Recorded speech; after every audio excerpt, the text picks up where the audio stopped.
I mean, I can like see buses and stuff, like coming from like film and stuff. I'm sure you get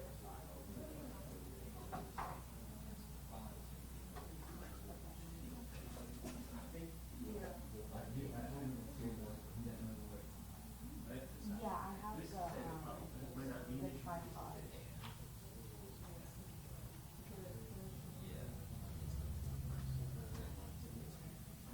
Yeah.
Test 1, 2, ta ta ta ta. Okay.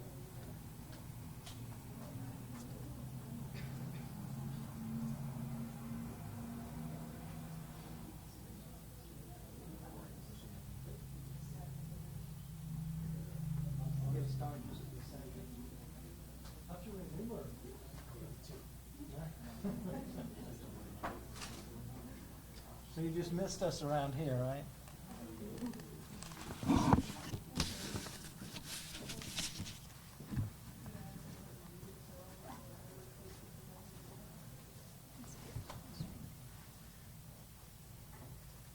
I think she's working on closing the door.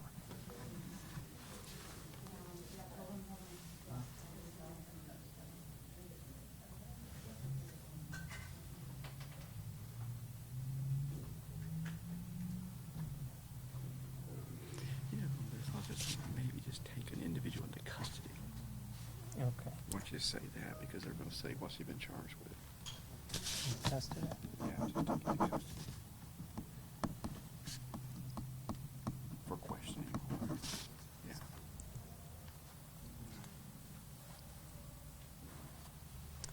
Okay, we'll go ahead and get started. First of all, I'd like to introduce the people up here with me. I have to my right, District Attorney Ernie Lee. To my left, I have Dr. Barry Collins, the school superintendent. Bob Williams, the chairman of the school board, and Miss Sharon Griffin, who's the county manager. At 7:01 a.m. this morning, an SRO requested assistance for an incident at Northside High School.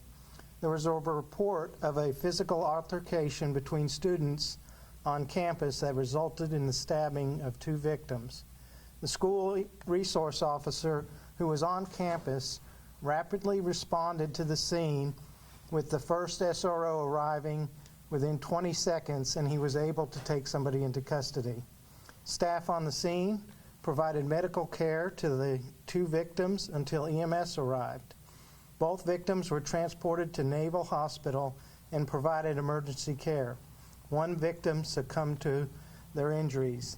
Next of kin has been notified, but due to both of them being minors, we're not releasing their names. Our thoughts and prayers go out to the family of this tragedy. This is an active and ongoing investigation.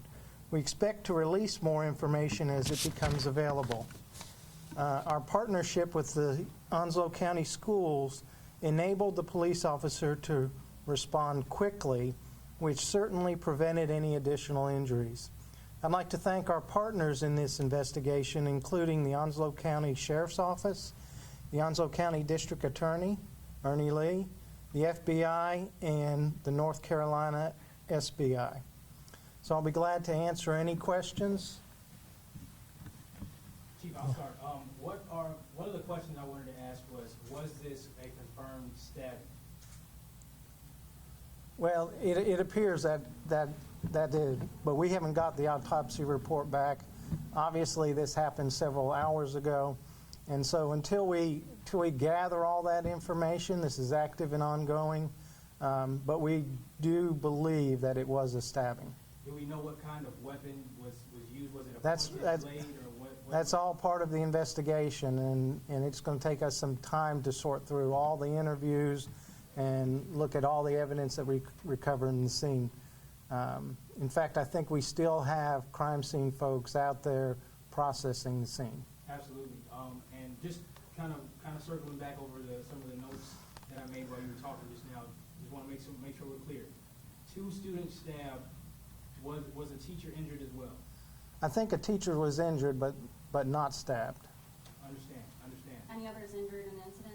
No, nobody else was, to our knowledge, nobody else was injured in the incident. And where did this happen within the school? It happened inside the school in one of the common areas. Okay, so fair to say that a lot of other students witnessed the incident?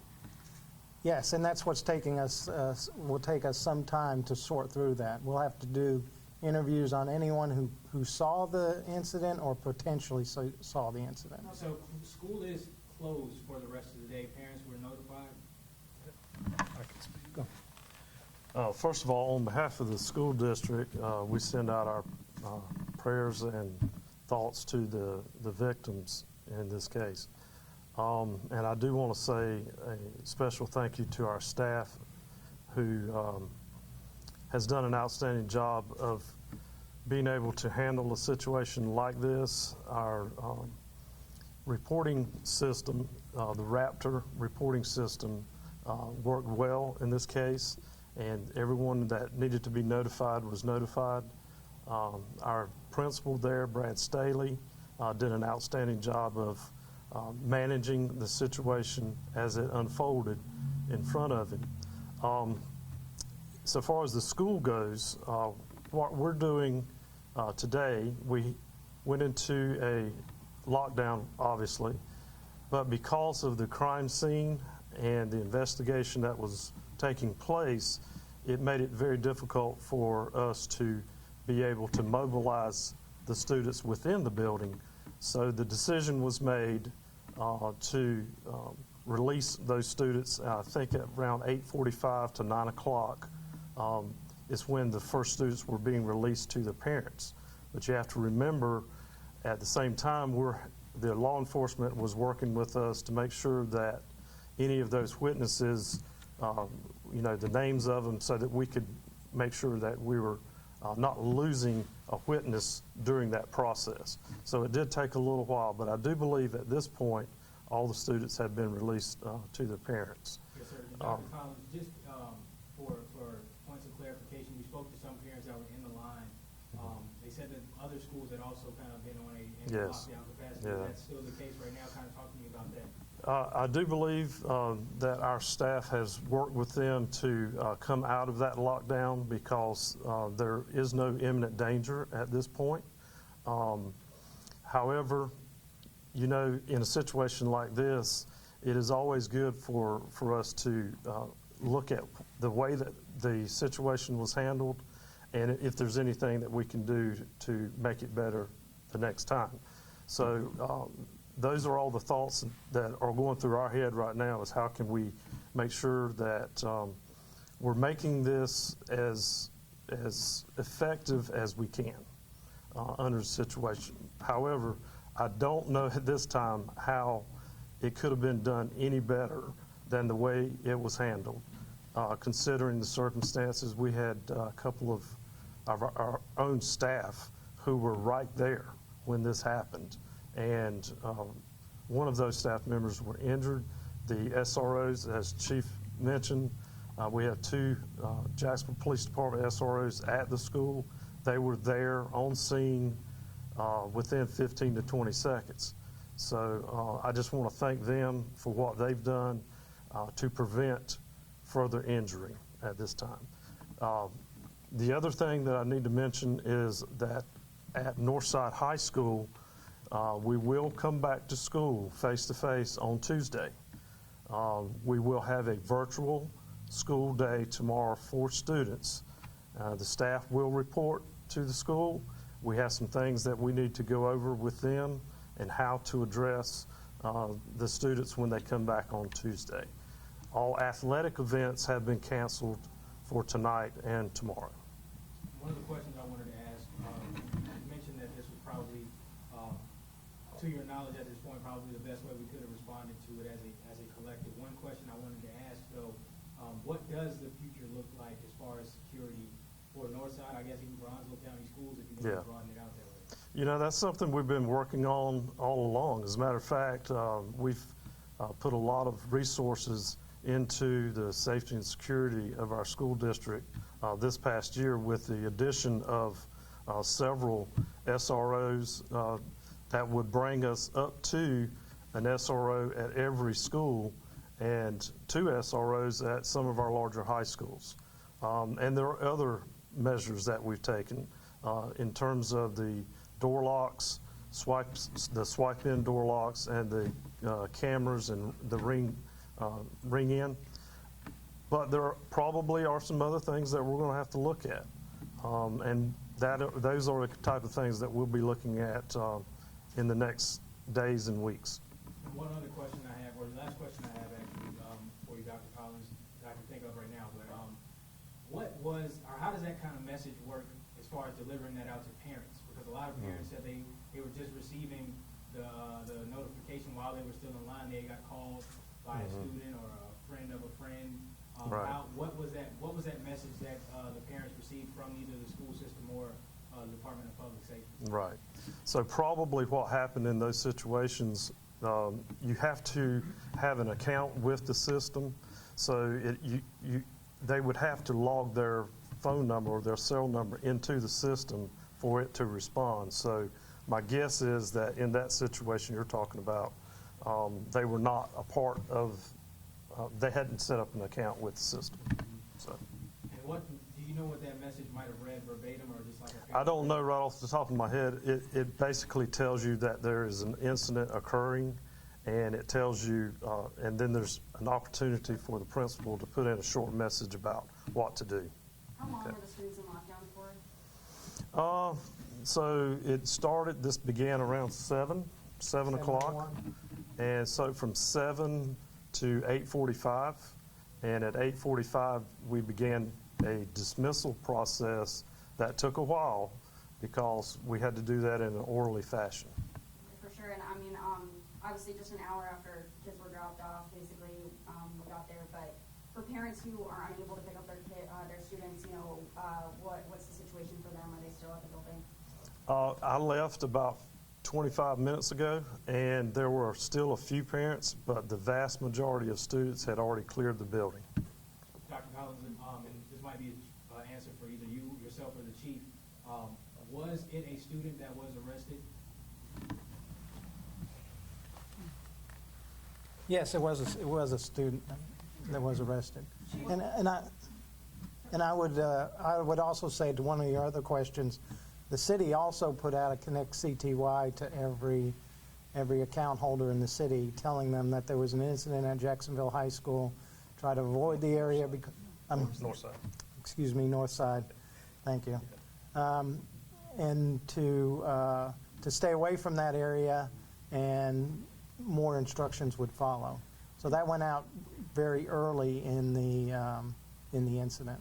Chief, there have been reports that this may have been either one, a gang-affiliated incident or involving some students from Jacksonville High School. Is there anything you can speak to on that? Well, I think that's part of our investigation, and it will need to be part of our investigation. Anytime we have an investigation like this, there is a possibility that it was gang-related, and we'll continue to look in that. And that's where some of our partners come in, especially with the FBI Safe Streets Task Force. We have a partnership with them, and they have a lot of specialties, as we do, in gang activity. So we'll continue to work with our partners to ensure that that if it is gang-related, that we address it as promptly as we can. So, Chief, when you question some of the students that may have witnessed, or some of the people that may have witnessed what happened, was there any indication that there were any kind of threats made to anyone outside of the incident, or were there threats made during the incident towards the people involved, the parties involved? Obviously, that's going to be part of our investigation, and it's way too early for me to speculate on what some of the witnesses have said. I understand this started at 7:01 is when we got the report. The first bell, does that ring at 7:12? Is that when class starts? I'm not. I'm not 100% sure, but it would be around that time. Okay, so, where do students go before they go to the classroom? Is it common for them to gather in this area? Are there policies surrounding that?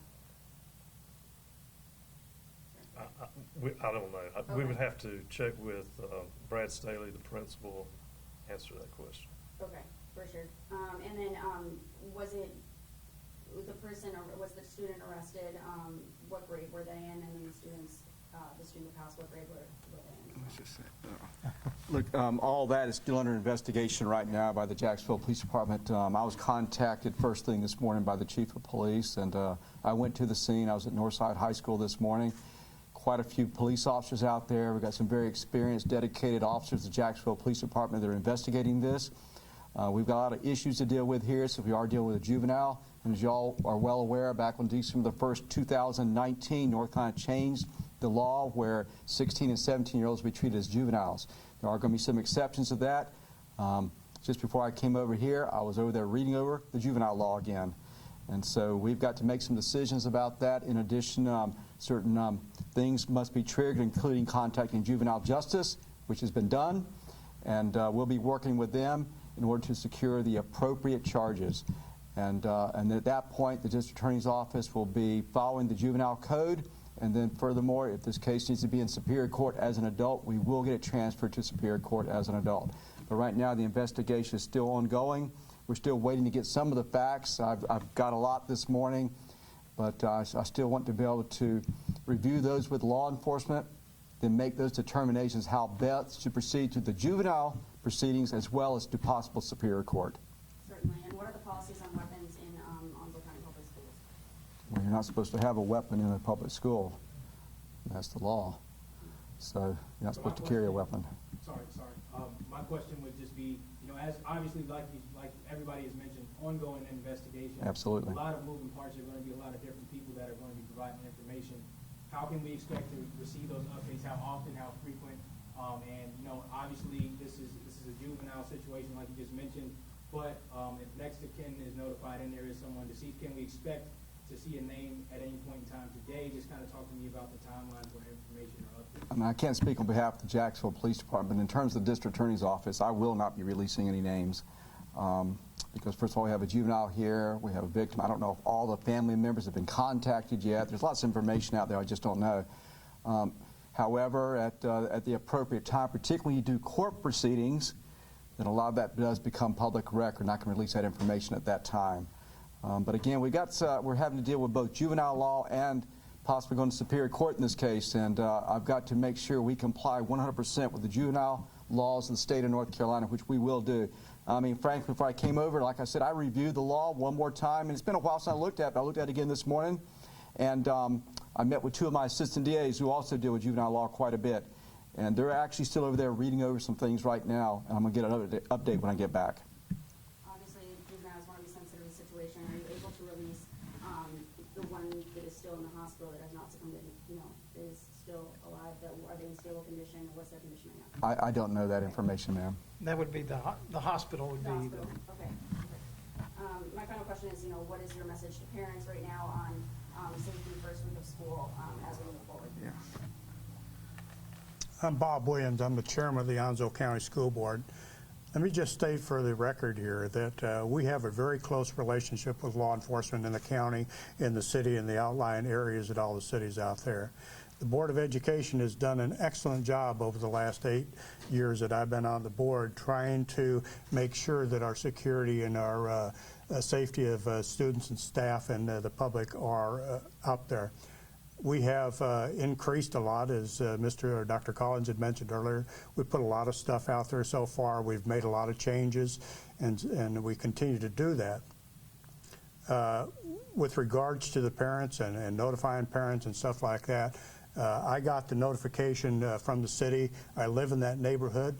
I got the notification from the city early on in this investigation as well, as well as contacts from our staff.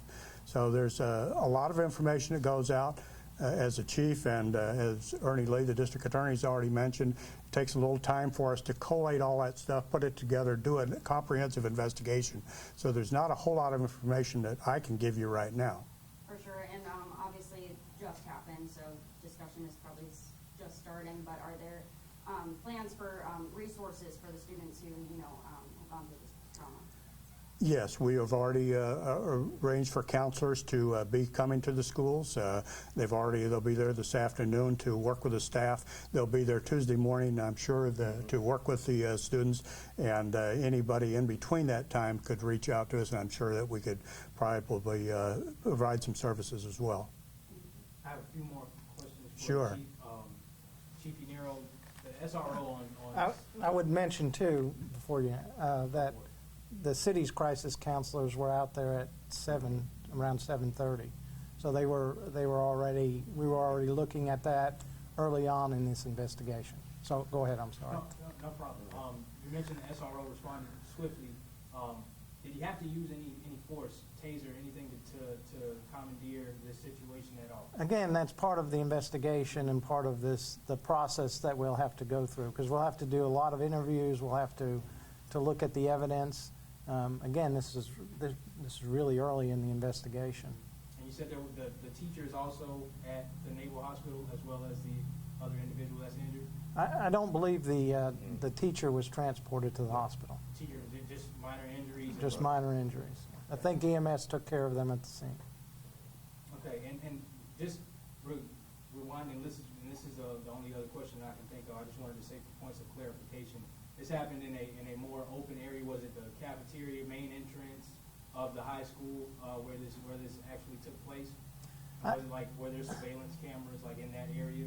Well, again, we're going to have to look at all the surveillance cameras in the school, not just the ones where the incident occurred, but the entire school to see what might have led up to that. So that's going to take some significant amount of time to look at those those cameras. But it did occur in a common area, which is right inside the school. If there's no other questions, I appreciate you all coming, and again, our thoughts and prayers go out to the family. Thank you. Thank you so much. Appreciate it. Good job. Thank you.